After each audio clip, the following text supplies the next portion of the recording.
Steve Cadigan is a top talent strategist and leadership expert. He was the first chief human resource officer at LinkedIn. His newest book is Workquake. Welcome to the show, Steve. Great to be here, George. Looking forward to this. Yeah, excited to have you on. Tell us about your personal lives, more about your work, and why you do what you do. I feel really fortunate, George, that I discovered about a year or two out of school that everything I loved about competition and sport and how people respond in certain environments, they actually had a profession for, and they call it human resources. And I stumbled onto it in a rotation program, my first job out of college, and found that everything I love about how observing how people handle different environments, different situations, different cultures, and what brings out the best in teams and groups and individuals is a domain that I just really, really love. And so everything that I loved about, watching competition and competing as an athlete has been able to be something that I've been able to morph into the world of work. And so that's allowed me to, and the cool thing about picking that profession or that profession picking me is that I can do it in any industry in every country of the world. And I've had a chance to work in 6 different industries, 3 different countries, US, Singapore, and Canada. And today, my biggest client, even though I live in the States on the West Coast, is Lisbon, Portugal. So that's, a confluence of really cool things that's allowed me to really immerse myself into, a universe that, for, in my good fortune, is a place that a lot of people are really challenged with right now. And that's the world of work. Never been more unpredictable, never been more uncertain. And that's the place I find myself in. So just a little bit of background. Yeah, thank you. I think that that's great. My wife works in human resources, and I don't know that she and I have ever talked about it in the context of sort of applying a lot of the lessons of competitive athletics to it. But as you say it and lay it out that way, it certainly makes all the sense in the world. So I appreciate that. And I think it's so germane to our world today of everything you just talked about. And I don't Mhm. know how many people wake up when they're 5 years old and end up doing what they thought that they would do. Maybe there's some out there, but most of us are just sort of stumbling around. So you figured it out a couple years after college, and now you are more than a couple of years out of college. You've enjoyed a lot of success, and you've certainly also discovered and pursued other lines of interest, yet you're still interested in the thing that you found 2 years after. So how do you coach Right. people to do what you did? Gosh, I think when I look at my journey, I think I went through an experience very young when my family moved from the US to South Africa when I was 2, and then we moved back. We were actually kicked out of South Africa when I was 7. And I faced a real steep requirement to adapt. I was being teased in school because I had a very strong South African accent, and kids can be rough on someone who's different. And when you become a teenager, you want to be different, but when you're, 7 years old, you want to be just like everybody else. And I think that early experience of building a desire to adapt and understand that there's different environments sort of got into my veins. And I think it built in me a high degree of empathy, I think, for seeing the world from other people's perspectives. And that's served me really well. So, this world of talent, and you know this because you probably talk about it with your spouse, it's a huge domain from recruiting to onboarding to coaching to diversity to analytics to compensation to benefits to immigration and relocation, org design, wellness. Mental wellness has come big. Wellness before the pandemic was the fitness center, and now it's like mental wellness is like a big deal.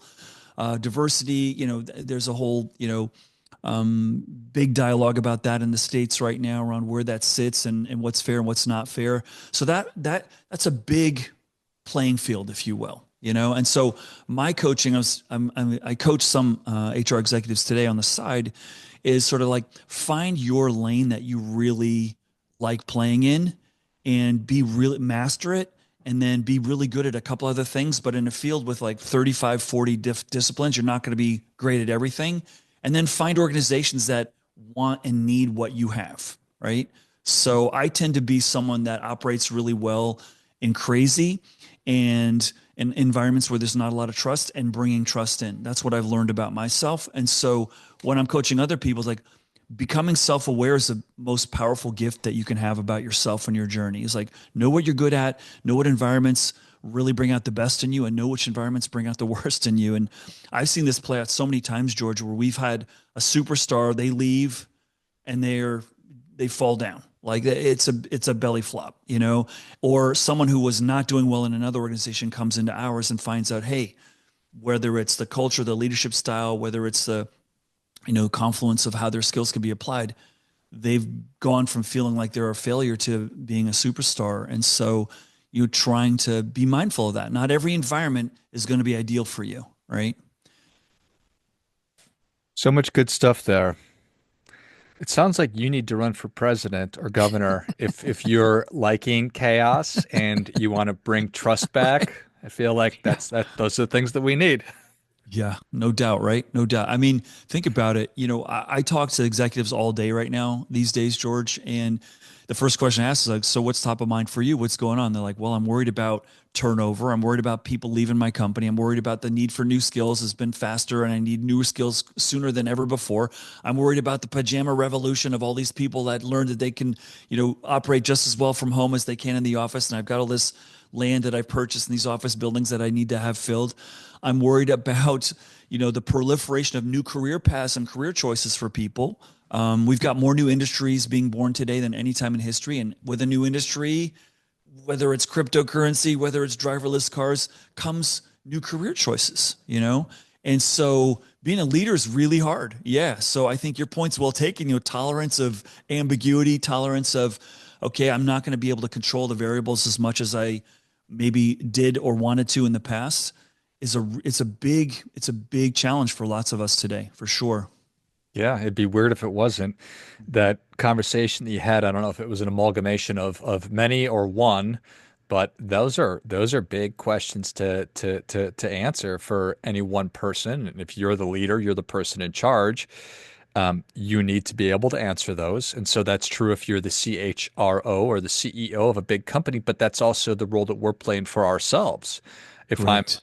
18 years old and I'm trying to figure out, okay, I'm going to go to college. I'm not going to go to college. I'm going to study this. I'm not going to study this. Or I'm 22. Am I going to follow my career path or find something else to do? What's my next best move?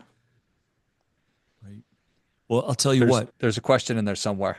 Yeah, I'll tell you what. I'll take where you're going and I'll extend it out. I spend a lot of time talking on campuses around the world to students and professors, right? Who are equally sort of like wondering what's the future hold for me. And I finally got my hands on some data recently, which is really telling. More students are changing their majors than at any time in history. In Hmm. fact, if we looked at pre-pandemic, and this is a hard number to sort of nail down because a lot of colleges don't report this, but the median number of times someone would switch a majors was about 1.2 to 1.5 pre-pandemic. Today, it's 2.2 to 2.5. Wow. And you think, so the knee jerk is, oh, is there some sort of generational decision making issue going on here? I don't think that's the case. I think it is, there are so many new choices that it's causing confusion around what should I ground myself in to best prepare me for this future, right? And adding on to that, the need for constant upskilling at a degree we've never seen before. So, and that's, as a parent, am I happy my kids have lots of choices? Yes. I've three teenage boys a few years ago. Was pretty certain going to be a YouTube influencer, dad, for sure. All right. And if you just think about that answer, that was not something that was available in my generation. That doesn't have an employer. It's me creating content that if others value, I become valuable. And that's a pathway that's available. Most of us have taken an Uber or do take Ubers or Lyfts pretty frequently, or in Europe, we call it, Cabify is a big player. And I love having the conversation with the driver, like, hey, tell me your story. Like, how is it? What do you do? Like, whether I'm a grandparent trying to raise funds for my grandchild's college, or whether I'm just trying to make a few extra bucks because I'm between roles, or I just like not having a boss, that domain of choice is really, really causing a lot of, career paralysis for people today. Domain of choice is a great term. Yeah. All right. So, what should I ground myself in? What does that mean? What do you mean? give you some more context. What, so, I mean, that's where I choose to find my time, what I choose to focus on, what I Yeah. value, what I'm going to do, all those things. Okay. Here's what I would say, um, and how I think about this moment right now. The biggest strength that I think we can bring to ourselves is the capacity to learn new things quickly. If we're chasing some hot new shiny skill, like let's just take STEM right now. When Jensen Huang, the CEO of the shiny, NVIDIA semiconductor company, said last year on a stage, "Hey, last 5 years it was all about STEM. Right now, it's all about communicating effectively because I can now prompt AI to deliver a lot of what STEM education was delivering. Am I saying don't pursue STEM? Not at all. But I'm saying like that's how quickly the shift of I should focus on this to become relevant for the future is happening. And so if you build the confidence and ground yourself in, I'm confident I can learn new, whatever that is, I've got the capacity to learn new things. That is going to serve you so well. And it almost leads down this interesting path of the specialist used to be the really valuable objective because the deeper my domain expertise, the more valuable I am. And now it's almost the generalist and someone who can learn quickly and adapt makes my company, organization, team more adaptable. That's more valuable in a world that's changing quickly. And that's just fundamentally really unsatisfying for a lot of people who were told the former, like become a deep expert. And now it's like, yeah, but that's not really that valuable to us because we need you to learn this over here. Yeah, it's fascinating. We are going through, as we've always been going through, change. And there's this interesting conversation about, well, this person's not an expert. They shouldn't be talking about this subject or whatever it might Right. be. And one of the things I was curious about is you obviously were the chief human resources officer for LinkedIn, and you're an expert in the space, and that's an incredible thing. But how do you then parse out your time between really going deep to become a specialist versus staying a generalist? And then how do I rise the ranks to become the chief of whatever it is versus the contributor? So being able to learn new things as a skill, not being afraid to do that. It, what's the friction there? Is it fear? Is it I'm tired and I don't want to learn? A little bit of everything. Yeah, all of the above. I mean, that's certainly we're in a make the sausage moment right now where there's not a lot of benchmarks for this moment in time where we have all this confluence of things happening around us. And I mean, we've barely dipped our toe into talking about artificial intelligence. What I would say is if I'm looking to help someone today, it's I want to raise your confidence in your viability in the future. And how can I help you build your own confidence? And that is by giving you a higher degree of confidence and experimentation is the pathway. Like we're going to have to try lots of new stuff. So I want to work in an environment where experimenting's okay. A lot of companies I go to say, "Oh yeah, we're all about fail first." I'm like, "Really?" Because when I talk to your people, they're all like, "Well, you go first and see what happens to you when you fail first." It's we haven't built those cultures because we built an environment of business where it's reliable, predictable, consistent outcomes means that's what I want to achieve. And what's really cool today, George, is we're starting to see more and more companies doing really well with a demographic that's not filled with lots of long tenured employees. So if we take the most innovative, creative companies, and they're probably over benchmarked, but let's just take Google, Apple, maybe Uber, Facebook, Airbnb, Microsoft, their median tenure, all of them is hovering around 4 years. Hmm. Now, are they crushing? Are they highly valued, innovative, creative? Yes. And one could almost argue, throw Tesla in there too, as much as that's an over benchmark company. But here you've got it. And what I love about talking about Tesla is they have completely revolutionized an industry against people who've been doing it for 100 years. And today, it's because they're not entrenched in 100 years of policy and process that they're able to see different possible outcomes. So the fact that you're not a deep domain expert, but you're capable of learning new things and solving problems in different environments is kind of like a super skill today.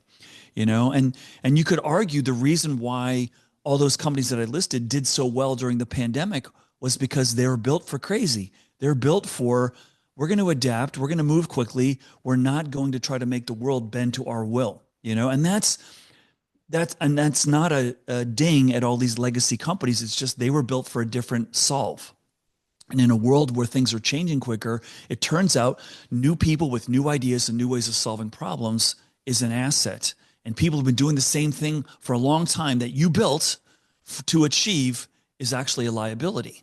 And that's why a lot of European companies that I work with today are struggling because the entire legal infrastructure was built to protect the employees from not being let go. And these companies are like, man, we need to upskill. These people are looking at the calendar when they're going to retire and they don't want to learn new stuff. That's a real challenge. And I think that's an advantage that, the way the labor market's designed in the States has, which is there's low friction to change things out. And that's why we're seeing really weird stuff play out in companies today where we're going to let some people go, but we're also going to hire a ton. It used to be we're going to let some people go, freeze recruiting, put the brakes on, let's manage expenses. And now it's like, no, I need new skills, I need new people, and I'm going to trade some of these folks out for a different kind of skill set. And that sort of plays in the face of longevity and loyalty and all these increasingly outdated notions that we're still living with to a certain extent. A lot of really good stuff there too, as well, Steve. You're doing a really awesome job so far. Thank you. Scrappiness, grit, and Yeah. the beginner's mentality.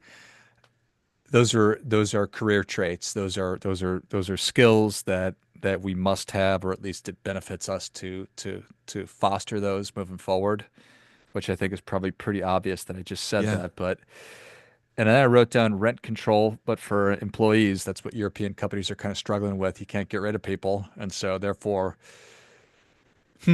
that's interesting. You'd be forced to try and develop these people that you're, for lack of a better term, stuck with. And then the idea that loyalty is that's a really tricky one. Yeah.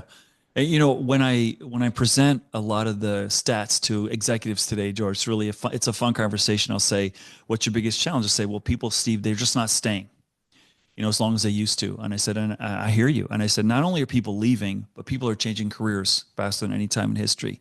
We got people leaving the nursing profession, leaving education, and a lot of business trajectories and going to different places. So I'll usually ask them, so what's going on? And they go, that young generation, that disloyal, short attention span, career sugar high, that's the driving factor here. And my response to that is, you mean your children that you raised?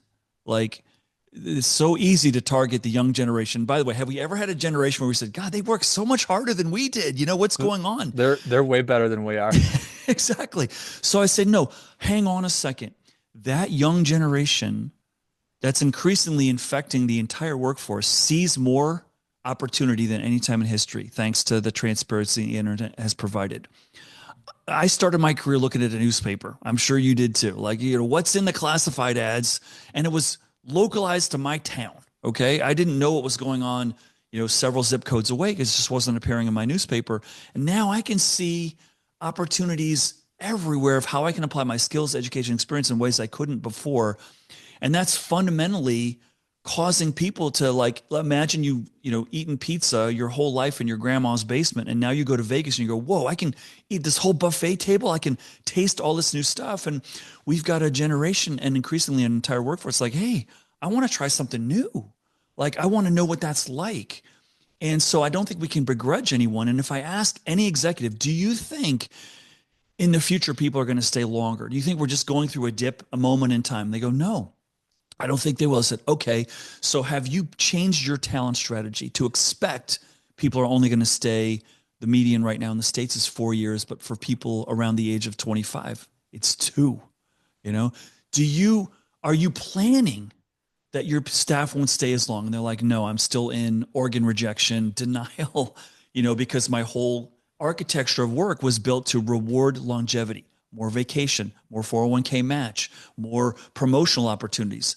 And I'm like, yeah, but you just told me your people aren't going to stay as long. So how about we shift those dollars to accelerating team building, building a faster knowledge transfer process in your organization, you know, upskilling people. And here's the thing that I think, the loyalty conversation. I think talent is more loyal today than ever before, just not to companies. I think they're loyal to learning, and that's a aspirational loyalty that I think organizations should really stare down, because it's, the conversation I have is, well, why should I train my people, Steve? They're just going to leave. I'm like, well, what if you don't train them and they stay? And they're like, oh yeah. Like, That would and suck. so, and let's give people career security, not job security. Let's give them something bigger. Like, I'm going to make you better as long as you're here. And we're starting to see companies do that. Like Chick-fil-A, their career website's got X employees on it. Thank you for helping me become a nurse or a teacher. And then most of us went to the Tony Soprano School of HR, which is, what, you quit, you're dead to me, and they don't think about alumni.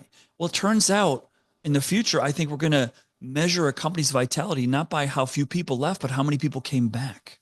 Because that's, the grass always looks really green right now. And if you can bring people back, I think that's really, really powerful. So I'm trying to get leaders to think differently about this, and to say, listen, you can't stop people from going. It's not because you're not nice. It's not because you don't have a good culture. It's because there's so much choice right now, and we're not sure how this is going to play out. So you got to be a great place where people are going to learn. And I think then maybe they'll come back. And if they don't, maybe they'll send their friends to you, to work there. So it's a real shifting, dynamic, but nobody I talk to thinks people in the future are going to stay in organizations longer. It's all And that's a big one. so well said, Steve. You should probably write a book about this stuff. Speaking of, Steve, thank you so much for coming on. Where can people learn more about you? How can they engage? And where can they pick up their copy of Workquake? Yeah, thanks, George, for having me. You can find me on LinkedIn. I hear it's a pretty good website. You can find me on my website, stevecadigan.com. I also have a pretty goofy TikTok channel under my name too, Steve Cadigan. And Workquake you can find anywhere books are sold. We have sold 5x what the normal business book sells. My manager told me today, so I'm walking around a lot taller. And then he's like, "When are you writing your next book?" I'm like, "Come on, just let's work this one a little bit longer." But no, I really appreciate the support, and it's been great to be on your show, George. Yeah. Well, if you enjoyed as much as I did, show Steve your appreciation. Share today's show with a friend who also appreciates good ideas. Go to stevecadigan.com, stevecadigan.com. Check out all things Steve Cadigan. You can find him on LinkedIn and TikTok as well if you are into that kind of a thing. And then pick up your copy of Workquake wherever you buy your books. Thanks again, Steve. Thanks for having me. Till next time, remember, do your part by doing your best.